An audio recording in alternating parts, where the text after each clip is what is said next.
Let's get started.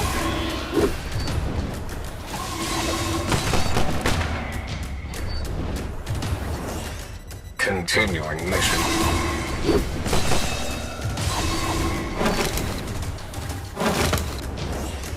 More of you?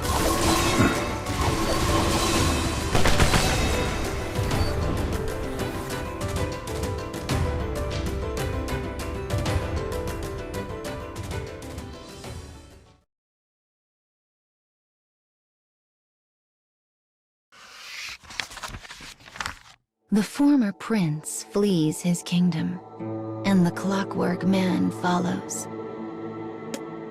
Danger pursues them like a hooded wraith, the rising sun of each day drawing back the curtain on a new fevered dream of horror.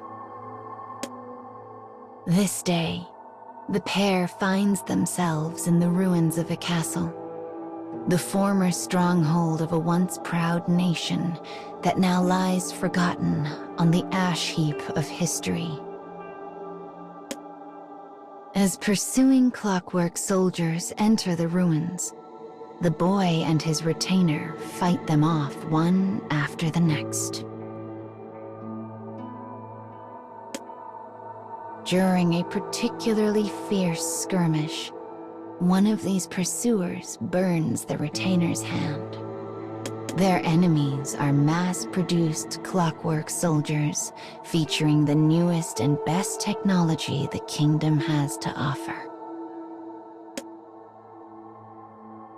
The man is an older model, and though he has never once failed to protect the boy, each victory is hard-fought, the margin thin as the edge of a knife. But in addition to being more advanced, their new enemy is equipped with the latest weaponry and shows no sign of relenting. As the retainer skillfully slips into the shadows, he makes a signal to the prince, who holds his breath. Their window for victory is a hair, an eyelash, a whisper.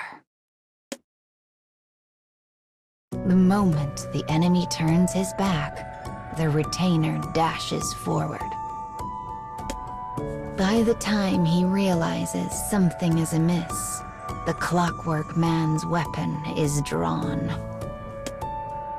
The dry crack of a gunshot echoes around the crumbling walls of the ruins.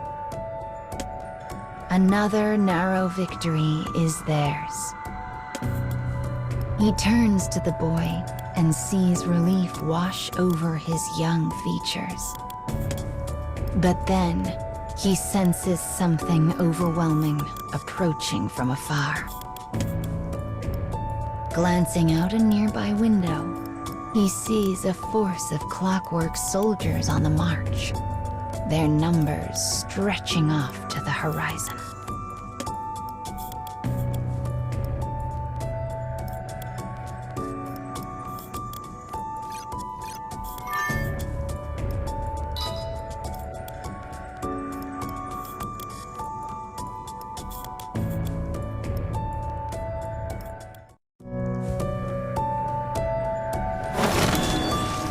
Enemy forces sighted.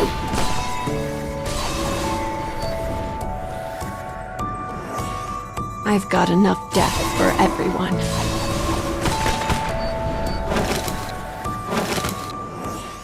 More of you?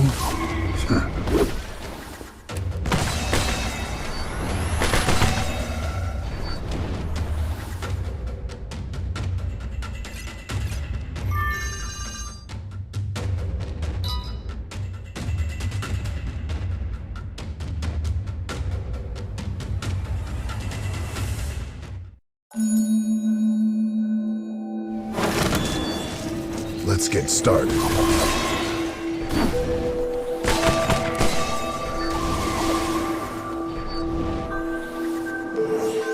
Continuing mission.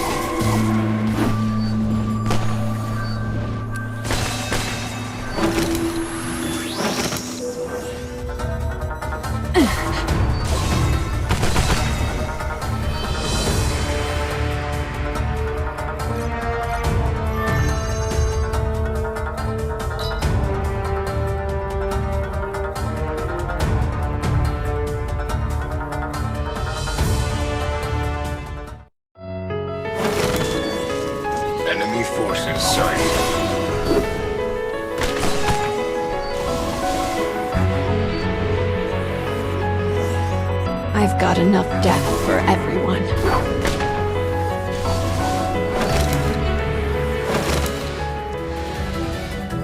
Continuing mission.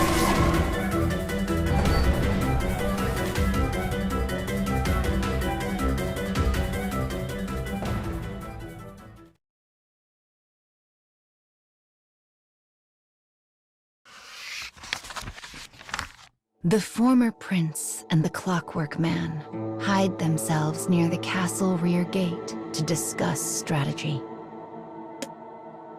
The man suggests a ruse wherein he draws the enemy's attention so the boy might escape. But the prince will not hear of it. No, I won't leave you to die. We fight together. The boy puts all of his strength into this statement, hoping to overwhelm his companion into acquiescence. But the man simply shakes his head. This enemy is beyond any we have yet faced.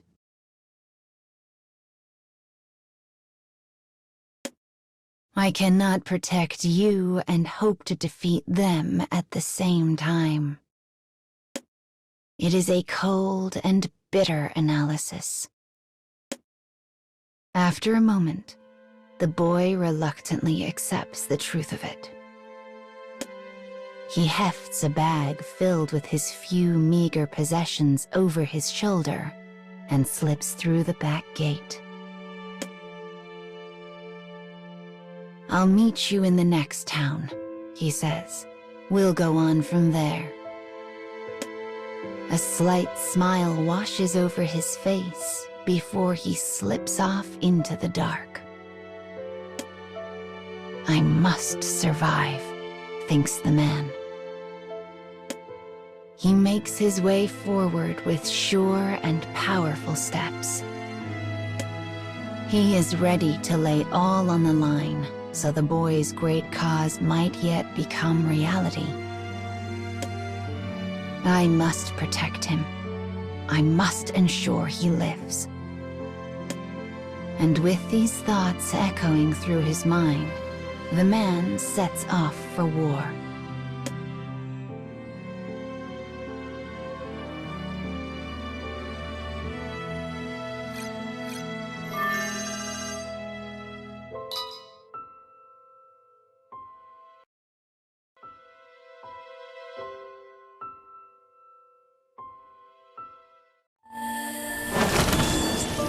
I'll cut down everything in my way.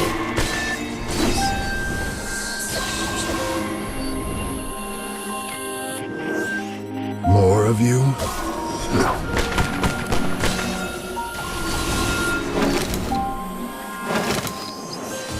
Continuing mission.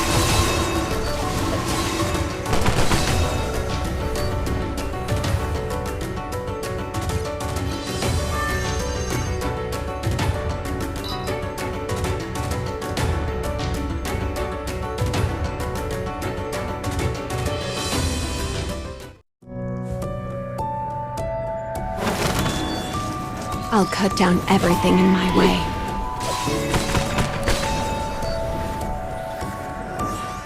Continuing mission.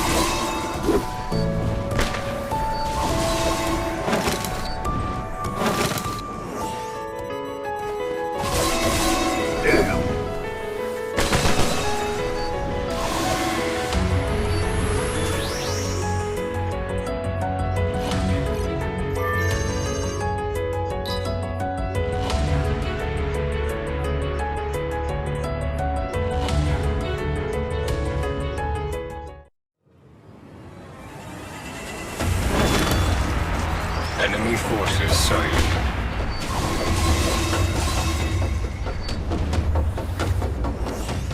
More of you?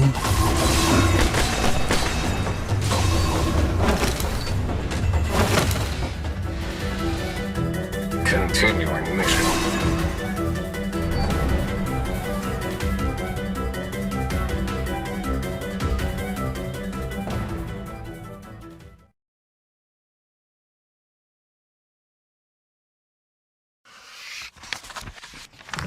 The castle ruins are a fog of gunpowder haze and flying lead. The enemy's plan is clear. Strike fast and hard, and damn their own losses. Their numbers are staggering. Their power unimaginable. They move as one, an unstoppable wave that seeks only to destroy. Bullets enough to blot out the sun fly over the man's position without pause. He is badly injured and bleeding from countless wounds. But he has learned many things on his travels and possesses knowledge his enemies do not. He knows things, ways to escape situations that would prove fatal for any other. So as the bullets rage, a desperate flame sparks to life in the deepest part of his soul, and he redoubles his efforts. Finally, silence descends over the ruins, leaving only the hollow click of his own gun as it cycles one final time through a now empty chamber. Before him lies a mountain of motionless clockwork soldiers. He is near the edge of exhaustion, the edge of death, and yet, somehow, he has won. A beat. He is a moment too slow. One clockwork soldier, one survivor, leaps out from behind a wall in ambush. The enemy aims his weapon at the small spot between the man's eyes. And though he understands what is happening, he cannot move. The damage is too much, he thinks calmly. The neural connection to my motor functions has been severed. Farewell, my prince. With that, the man surrenders his future. A single gunshot rings out, scattering any possible resignation to the winds.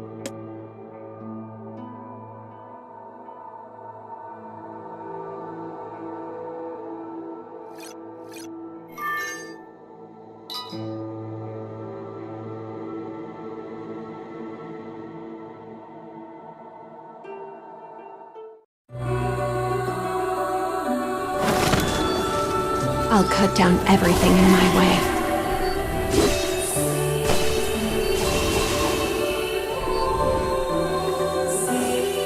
More of you?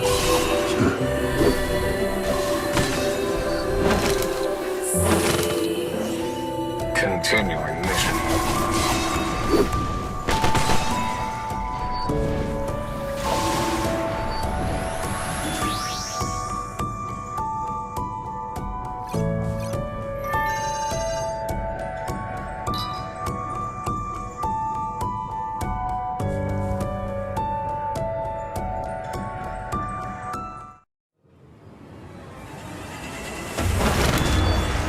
Enemy forces sighted.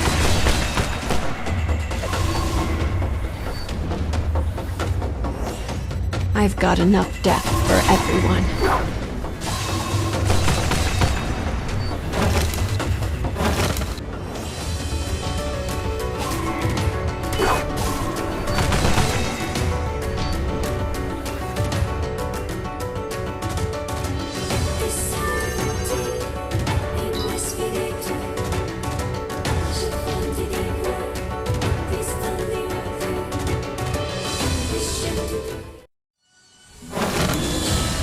Enemy forces sighted.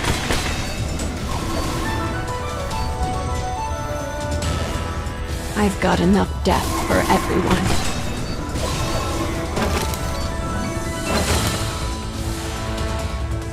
More of you?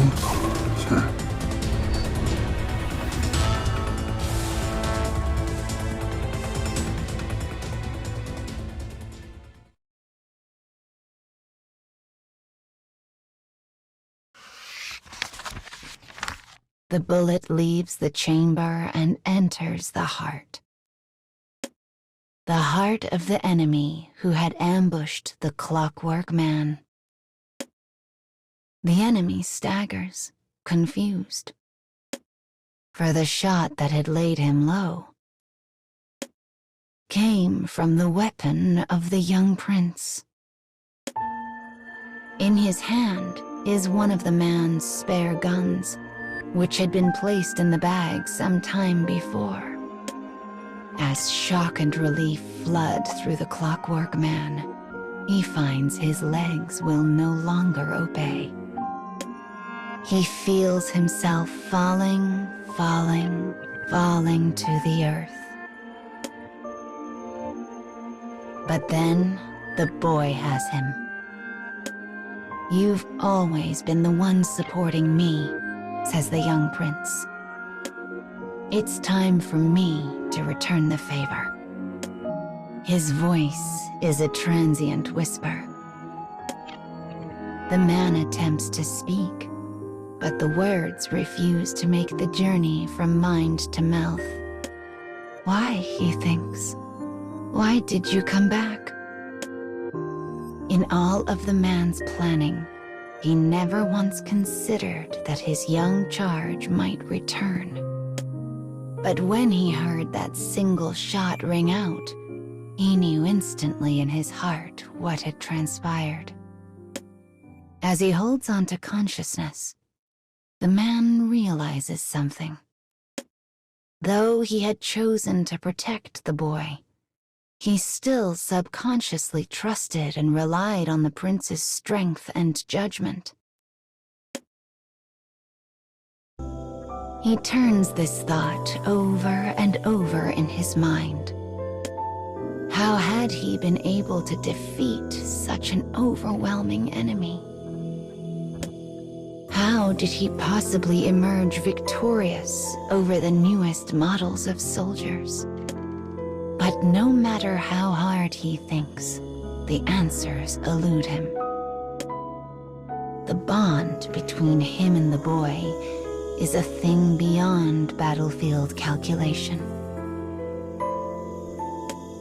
And perhaps that is precisely what he must protect.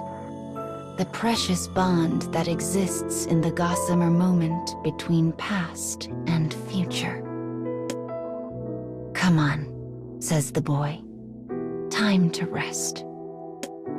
Though his thin arms and legs tremble, the boy continues to support his clockwork companion. And as the man leans into his shoulder, he sees the boy's smile return, one that seems likely to echo on into infinity.